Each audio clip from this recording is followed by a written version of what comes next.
The evening began like many others in Daniel Carter's quiet suburban home in Oregon, calm on the surface but heavy with unspoken thoughts, and from the first moment there was a strange pull in the air, the kind that made time feel slightly off, as if something important was waiting to happen.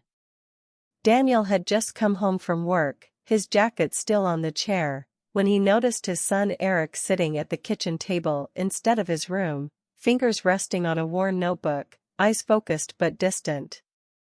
Erick was 16, tall for his age, with the kind of quiet nature that made people underestimate how deeply he felt things. He had always been careful with words, especially around his father, not because Daniel was harsh, but because Erick carried emotions like fragile glass.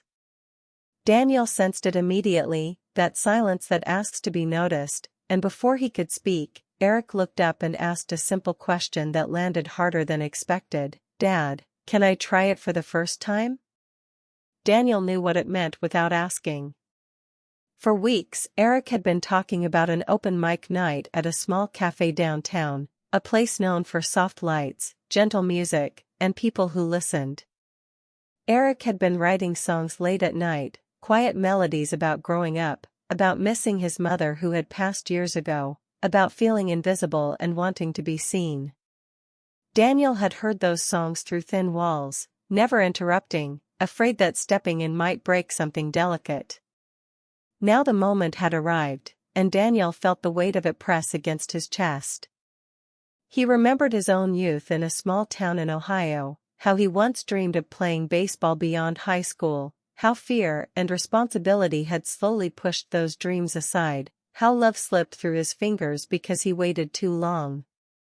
Looking at Erick, Daniel saw both himself and someone braver, someone still standing at the edge of possibility. The question wasn't really about music, it was about permission to risk failure, to face judgment, to open one's heart in front of strangers. Daniel's instinct was to protect, to delay, to say maybe later, but something inside him shifted. He saw how tight Erick's hands were, how much courage it took for him to even ask, and he realized that saying no would be a lesson too, one about fear winning quietly. Daniel took a breath and nodded, keeping his voice steady, telling Erick they would go together, that he wouldn't be alone. Erick's shoulders relaxed just a little, relief mixing with fear, and he smiled in a way Daniel hadn't seen in a long time, a hopeful, uncertain smile. They didn't talk much after that, moving quickly as if words might slow the moment down, grabbing jackets, stepping into the cool evening air where the sky was turning deep blue and streetlights flickered on. As they drove, the radio stayed off, the silence filled with thoughts neither knew how to share, and Daniel watched Erick out of the corner of his eye, noticing how young he still was, how this single choice might shape the way he faced the world. The car stopped at a red light, and Erick finally spoke again, admitting he was scared, that his voice might shake, that people might not care. Daniel told him fear was normal, that courage wasn't the absence of it but the decision to move anyway, words he wished someone had said to him years ago.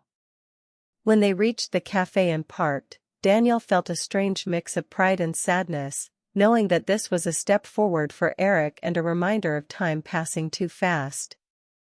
Before getting out of the car, Erick paused, looked at his father, and quietly said thank you, and in that small moment Daniel understood that this night was already bigger than a performance, already changing them both, because sometimes the first step isn't taken on a stage, but in the simple act of being allowed to try. The cafe felt alive the moment Daniel and Erick stepped inside, filled with soft yellow light, low music, and the quiet energy of people hoping to be heard, and from the start, Erick felt the weight of the room settle on his chest. The place was small but warm, wooden tables close together, couples leaning in to talk, strangers sharing smiles, and a tiny stage near the front with a single microphone that suddenly felt much larger than it was. The smell of coffee and baked bread mixed with nervous excitement, and Erick's eyes moved quickly, taking everything in as if trying to memorize the room before fear could take over. Daniel stayed close but didn't hover, understanding that this part belonged to Erick alone. At the sign-up table, Erick wrote his name with careful letters, his hand shaking just enough to notice, then stepped back as if he had crossed an invisible line. The wait felt endless. Each performer before him seemed confident, laughing, telling stories, playing songs that sounded effortless, and with every passing minute Erick questioned his choice, wondering if he should quietly leave before anyone noticed him. Daniel watched from his seat, heart pounding, wishing he could take the fear from his son without taking the moment itself. When the host finally called Erick's name, the sound echoed in his head, and for a brief second he stayed frozen, staring at the floor, until he felt Daniel's calm presence behind him, not pushing, just there. Erick walked to the stage slowly, every step loud in his ears, the room blurring as the lights grew brighter. He adjusted the microphone, swallowed hard, and for a moment the silence stretched, thick and uncomfortable, the kind that makes doubt rush in. He almost apologized, almost laughed it off, but instead he closed his eyes and remembered why he wrote the song in the first place. His fingers touched the guitar strings, and the first notes came out soft but steady, filling the room in a way that surprised even him. The song wasn't flashy or loud, it was honest, carrying the quiet sadness of growing up too fast, the longing for connection, and the hope that someone might understand. As he sang, his voice gained strength, not because the fear disappeared, but because the words mattered more than the fear. Conversation stopped. People looked up. A couple near the window reached for each other's hands. Someone at the bar nodded along to the rhythm. Daniel felt his throat tighten as he watched his son transform, standing taller, eyes opening, voice clear, finally allowing himself to be seen. The applause at the end wasn't thunderous, but it was real, warm, and full of respect, and to Erick it sounded louder than anything he had ever heard. He stepped off the stage dizzy with emotion, unsure if he was shaking from nerves or relief, and Daniel was there immediately, pulling him into a tight hug that said everything words couldn't. As Erick caught his breath, people approached him with kind smiles, simple compliments, and genuine interest, and for the first time he felt like his voice had weight in the world. Daniel noticed a woman standing nearby, listening closely, her expression thoughtful, as if the song had touched something personal. She smiled at Erick, then at Daniel, and in that brief exchange Daniel felt an unexpected warmth, a reminder that music connects people in quiet, powerful ways. But what stayed with him most was the look on Erick's face, a mix of disbelief and pride, the look of someone who had faced a fear and survived it. In that cafe, under soft lights and gentle applause, Erick didn't just perform for the first time, he learned that his feelings had value, that his voice could reach others, and that taking a risk could lead to something beautiful, and Daniel realized that watching from the side, trusting his son to step forward, was one of the hardest and most rewarding things he had ever done. After the applause faded and the room slowly returned to its soft buzz, the moment did not end for Daniel or Erick. Instead, it shifted into something deeper and unexpected. Erick stood near the stage, guitar still in his hands, heart racing, trying to understand what had just happened, while Daniel watched him with a quiet pride that felt heavier than words. People passed by, some offering quick smiles, others stopping to say how the song made them feel, and each comment added a new layer to Erick's confidence, something fragile but growing fast. Daniel noticed how his son listened closely, nodding politely, absorbing every word as if storing proof that this night was real. That was when the woman Daniel had seen earlier stepped closer. Her name was Sarah, and there was a calm warmth about her that stood out in the busy cafe. She spoke first to Erick, telling him his song felt honest, that it reminded her of moments she rarely talked about, and Erick, surprised by her openness, thanked her with a shy smile. As Erick moved away to talk with another musician, Sarah turned to Daniel, and their eyes met in a quiet understanding that didn't need explanation. They talked easily, not about big things at first, but about music, about how brave young people can be when given space, about how hard it is to watch from the side and let them grow. Daniel learned that Sarah had come alone, something she had only recently started doing again after a long period of keeping to herself. There was a softness in her voice when she spoke about change, about learning to sit with feelings instead of running from them, and Daniel felt something open in him that had been closed for years. He hadn't planned for this, hadn't expected the night to touch his own life so directly, but as they talked, he realized how long it had been since he felt seen as more than just a father or a worker moving through routine days. Across the room, Erick watched his father laugh quietly with Sarah, noticing a lightness he hadn't seen since before his mother passed, and for a moment Erick felt something close to peace, knowing that his choice to step on stage had created more than just a song. As the night went on, the cafe slowly emptied, chairs scraping softly against the floor, the host thanking the remaining guests, and the world outside waiting patiently. Daniel and Sarah exchanged numbers, not with urgency, but with the calm understanding that some connections don't need to be rushed. When Daniel and Erick finally stepped back into the cool night air, the street felt different, quieter, as if the city itself had paused to let them breathe.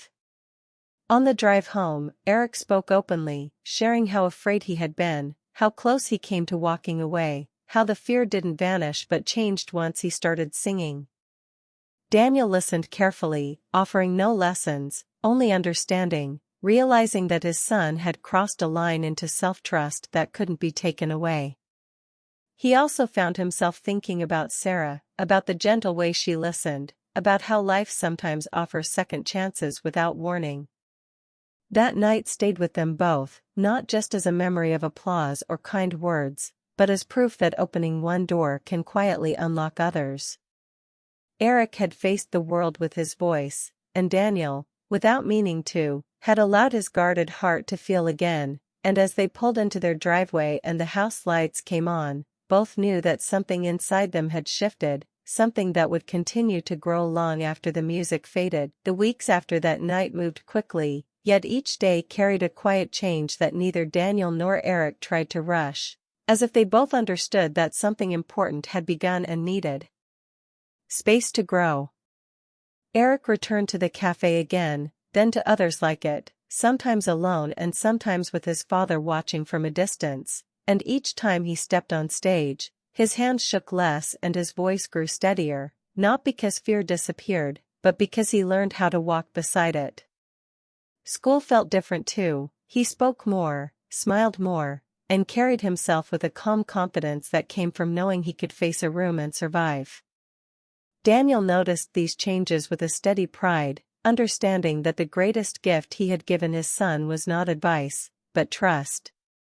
At the same time, Daniel found himself texting Sarah, their conversations simple and unforced, sharing thoughts about music, life, and the quiet moments people rarely talk about. They met for coffee, then long walks, learning each other's stories at a careful pace, both aware of past losses but not letting them define the present. Daniel felt something he thought was gone forever, not the rush of young love, but the deeper comfort of being understood without needing to explain everything. Erick noticed the shift in his father too, the lighter steps, the softer smile, and he realized that courage works in both directions, passing quietly between generations. One evening, after another small performance, Erick sat in the car and admitted that standing on stage no longer felt like proving something, but like sharing a part of himself, and Daniel understood that this was the real success, not applause, but self-acceptance. Life didn't suddenly become perfect, there were still hard days, moments of doubt, and memories that returned without warning, but now they faced them with openness instead of silence. Daniel and Sarah continued seeing each other, never forcing labels, letting connection grow naturally, teaching Erick by example that starting again is not a weakness but a choice. As seasons changed, the memory of that first night remained clear, not as a single event, but as a turning point where fear loosened its grip. Daniel often thought back to the moment Erick asked for permission, realizing that saying yes had changed them both in ways he couldn't have planned. In letting his son try for the first time, Daniel had also allowed himself to step forward, to believe that life still held room for growth, love, and meaning. And in that simple, brave decision, they discovered that the greatest surprises often come when you stop protecting yourself from the possibility of becoming more.